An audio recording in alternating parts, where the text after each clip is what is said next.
Good morning, 10th standard English medium, GT Sheet Vidyalaya. Very warmful welcome in video lecture series. Okay guys, today we learn Hindi. इसमें आज हम पढ़ेंगे lesson 10 जीने की कला, written by मौलाना अब्दुल कलाम आज़ाद। आज़ाद उनका तखल्लुस है, तखल्लुस यानी कि उपनाम है, और मौलाना अब्दुल कलाम उनका मूल नाम है। वो जाने माने शिक्षाविद और चिंतक थे और स्वतंत्र भारत के प्रथम शिक्षा मंत्री के रूप में उनका चयन किया गया था। बहुत ही गुणी साहित्यकार थे और बहुत बड़े चिंतक थे। ज़्यादातर अरबी और फ़ारसी साहित्य के वो विद्वान माने जाते थे और उन्होंने कई चिंतनात्मक गद्य खंड हिंदी भाषा में लिखे हैं। उनमें से एक चिंतनात्मक गद्य खंड आज हम पढ़ने जा रहे हैं। ये प्रॉस लेसन जिसका शीर्षक दिया है जीने की कला। आप सबको ऐसा लगेगा कि भाई गाने की कला होती है, नृत्य की कला होती है, चित्र की कला होती है, क्या जीने की कला होती है? जी हाँ, ऑफ कोर्स जीने की भी कला होती है। वो कैसे? तो इसका उत्तर इस गद्य खंड में है। इंसान जन्मता है और मृत्यु पाता है, उस दौरान उस बीच में जो पूरी जिंदगी व्यतीत होती है, पूरा जीवन व्यतीत होता है, उसको जीने की कला कहते हैं। कोई इंसान अंदर से ही बहुत खुश होता है, उनको खुशी के लिए ज़्यादा सुख की आवश्यकता नहीं होती, छोटी छोटी चीज़ों में भी वो खुशी प्राप्त करते हैं। और कुछ लोग ऐसे होते हैं उनके पास सब कुछ होता है, फिर भी वो निराश उदास सा चेहरा लेकर इधर उधर फिरते रहते हैं। उनको देखकर दूसरे लोगों को भी उदासी और निराशा आ जाती है। तो इस बात का विषय इस गद्य खंड में लिखा है, जीने की कला। यहाँ पे इस जब भी आप इंट्रोडक्शन पे आप पढ़ेंगे, आपको इस विषय का हार्द समझ में आ जाएगा और शब्दार्थ भी पढ़ लीजिए, कुछ नए शब्द भी आपको मालूमात हो जाएंगे। और यहाँ पे मौलाना आज़ाद ने ये कहा है कि इंसान को खुश रह के जीना चाहिए, उस तरह से जीना चाहिए जैसे हर मुकाम, हर क्षण, कोई चीज़ उनको खुशी दे। खुशी बाहर से लेने वाली चीज़ नहीं है। आनंद है, खुशी है, वो सब अंदर से निष्पन्न होती है। ये आंतरिक हमारी मानस की संरचना का प्रताप है, उसका ये प्रकल्प है, इसका ये परिणाम है। कोई इंसान बहुत खुश रहता है। एक कौवा था, मैं एक छोटी सी स्टोरी आपको बताती हूँ। एक कौवा था, वो कौवा एक बार राजा के महल में ज़रूखे में बैठ गया और काँव काँव करने लगा। बहुत देर तक वो ऐसे ऐसे काँव काँव काँव बोलते रहा। राजा को बहुत गुस्सा आ गया, क्या आधे घंटे से काँव काँव कर रहा है। उसने सैनिक को भेजा, जाओ इस कौवे को पकड़ लो और इसको बंदी बना लो। अब सैनिक तो राजा के आदेश को मानकर कौवे को पकड़ लिया। कौवे ने पूछा, भाई क्यों पकड़ते हो? मैंने तो कुछ गुनाह नहीं किया और मेरी क्या गलती है, आपने मुझे पकड़ लिया? क्योंकि राजा ने कहा है चुप हो जाओ। क्योंकि क्यों? बोलने की आज़ादी को सबको है, मैं भी तो बोलूँगा, मैं तो गीत गा रहा था, मैंने कहा राजा की कुछ ऐसी वैसी बात बताई। फिर भी सैनिक ने उसे पकड़ लिया, पकड़ के जेल में डाल दिया। अब जेल में भी कौवा काँव काँव काँव काँव करने लगा, आनंद से गाने लगा। अब फिर से राजा को आवाज़ आई।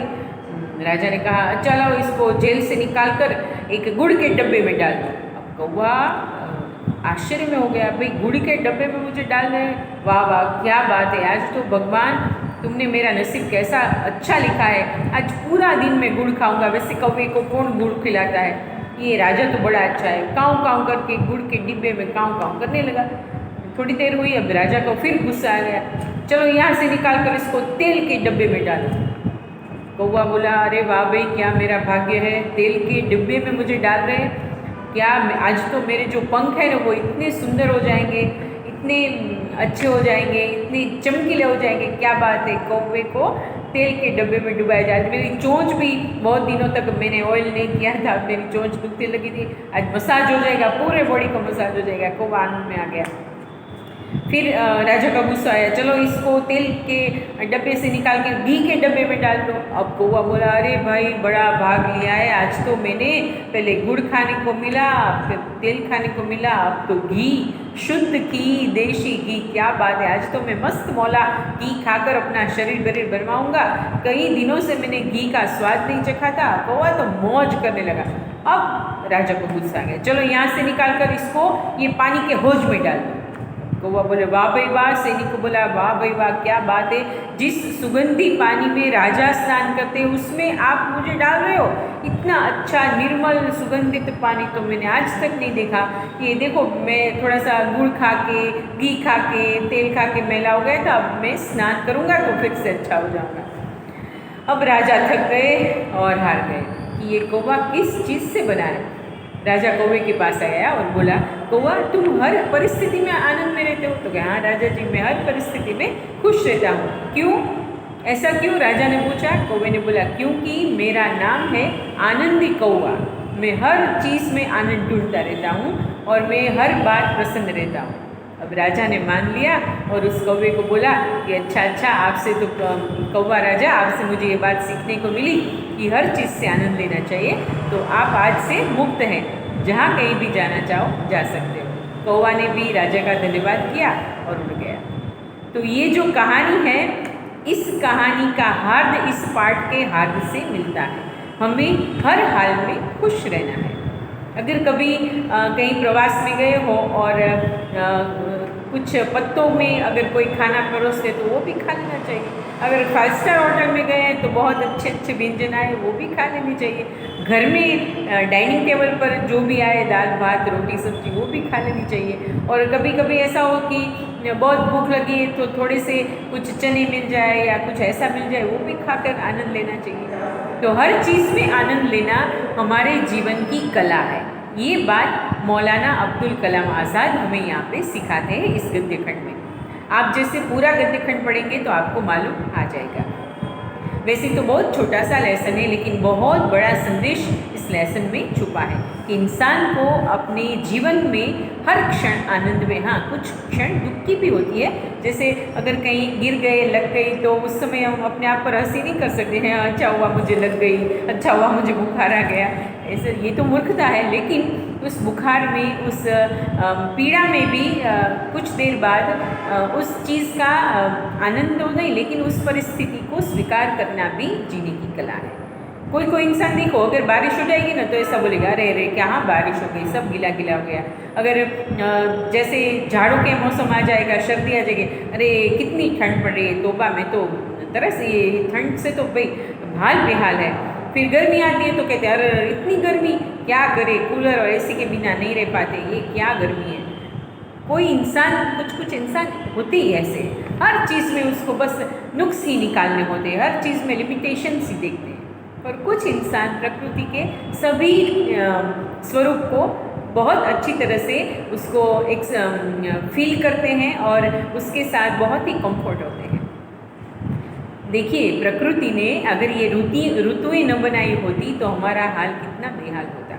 ईश्वर ने हमें सब कुछ अच्छा दिया है, सब अपनी जगह पे ठीक है। देखो पूरे मुंह में भी देखो, पहले आंखें हैं, कुछ खाते हैं ना तो आँख पहले उसको देखती है, नाक सूंघता है, फिर मुंह में हम डालते हैं। अगर ये आँख यहाँ होती तो कैसा लगता, पहले ऐसे निवाला लेकर यहाँ देखते, फिर ऐसे यहाँ पर अगर मुँह होता तो इसमें डालते, नाक नीचे होता तो यहाँ पे सूंघाते कैसा विचित्र होता है। ईश्वर ने कितनी सोच विचार कर हमारा ये पूरा मुंह बनाया है कि पहले निवाला लेते हैं तो आंखें देखती है सुंदर है, नाक सूंघता है बहुत खुशबूदार है, और फिर जीभ कहती है वाह क्या टेस्टी है। अगर ये सब इधर उधर होता तो इधर आंखें होती थी, इधर देखता, इधर सुनता, फिर इधर खाता, कितना विचित्र है। तो ईश्वर ने हमें जीवन में जो कुछ दिया है वो सब अच्छा है। हाँ, कभी कभी परिस्थिति से हम आकुल व्याकुल हो जाते हैं, दुखी हो जाते हैं, लेकिन वो दुख ज़्यादा देर तक नहीं टिकाना चाहिए, क्योंकि वो हमारे लिए अच्छा नहीं। हमारी मानसिकता अगर नकारात्मक होगी तो हम अपने साथ औरों को भी खुशियाँ बांट सकते हैं। देखो हम वर्कखंड में देखो, कुछ बच्चे ऐसे होते हैं ना कि हर बार हंसते रहते हैं, हर बार मस्ती मजाक करते रहते हैं। अगर कहीं कभी कोई ऐसा समय मिला और उसको पूछते हैं कि तुम्हें कोई चुटकुला आता है, तो रेडियो के सबको सुनाता है, सबको अच्छा लगता है। हम भी, हमारे क्लास में ऐसे 2-3 लोग होते ही हैं कि जब भी कोई ऐसा समय आए और टीचर बोले चलो कोई जोक सुनाता है तो सभी बच्चे उसका नाम देते, मैडम उसको बोलो वो बहुत अच्छे जोक सुनाता है। और तो ऐसे ही रहना चाहिए, आनंद में रहना चाहिए, खुश रहना चाहिए, यही जीवन की कला है। ऐसे लेखक ने कहा है कि कभी हमारे यहाँ भारत में पता नहीं धर्म संप्रदाय आध्यात्मिकता चिंतनात्मकता ऐसी जो विधाएं हैं उसमें बहुत ही ऐसे सोच विचार कर जीना चाहिए, ऐसे गंभीर मुद्रा में रहना चाहिए, ऐसे लोगों को लोग फिलोसोफर और धार्मिक मानते हैं। लेकिन ये तो बिल्कुल उल्टी बात है। खुदा ने, ईश्वर ने, भगवान ने हमें हंसी खुशी जीने के लिए बनाया है, तो क्यों ना खुश रहें और खुशियाँ बांटें। यही मैसेज इस जीने की कला में है। तो आप पाठ पढ़ेंगे ना तो आपको समझ में आ जाएगा। तो देखिए कौवे वाली स्टोरी तो आप कभी भी मत भूलना। कोई भी परिस्थिति हो हमें उसमें आनंद करना चाहिए, मौज करनी चाहिए। अब देखो ये कोविड महामारी है तो इसमें क्या आनंद करें, इसमें भी कर सकते हैं। कितना देखो 5 महीने का वेकेशन पड़ा है, इतना बड़ा वेकेशन कभी आपने देखा था? मार्च महीने से हम घर में हैं, मार्च अप्रैल मई जून जुलाई अगस्त सितंबर, ओह अब तो 7वां महीना आ गया। कितना अच्छा लगता है घर में, सुबह उठो घर, शाम को घर, दोपहर को घर, अच्छा लगता है ना। हम पहले तो संडे को घर पर रहने के लिए तरसते थे, अब तो रोज़ संडे, जब भी देखो घर में आप अपने आराम से रह सकते हो। तो जो इंसान पॉजिटिव थिंकिंग रखता है उसके जीवन में आनंद होता है। खुदा ईश्वर सब कुछ अच्छे के लिए करता है। भगवान कभी भी अपने भक्तों को, अपने बच्चों को दुखी नहीं देख सकता। हाँ, मुश्किलें आ सकती हैं, परिस्थितियाँ ऐसी आ सकती हैं कि कुछ हद तक हम निराश हो जाते हैं, लेकिन उस निराशा को निकाल कर फिर से खड़ा होना, यही है जीने की कला। तो आशा रखती हूँ आप ये पाठ ज़रूर पढ़ेंगे। नेक्स्ट वीडियो लेक्चर में मैं इस पाठ के, स्वाध्याय के प्रश्नों के बारे में और इस पाठ में जो भी यहाँ पे डिटेल दी गई है उसके लिए आपके साथ बात करूँगी, उसकी चर्चा करूँगी। तब तक अपने आप का ख्याल रखें, खुश रहें और सबको खुशियाँ बांटें। यही है जीने की कला। Okay guys, take care yourself, all the best, have a nice day.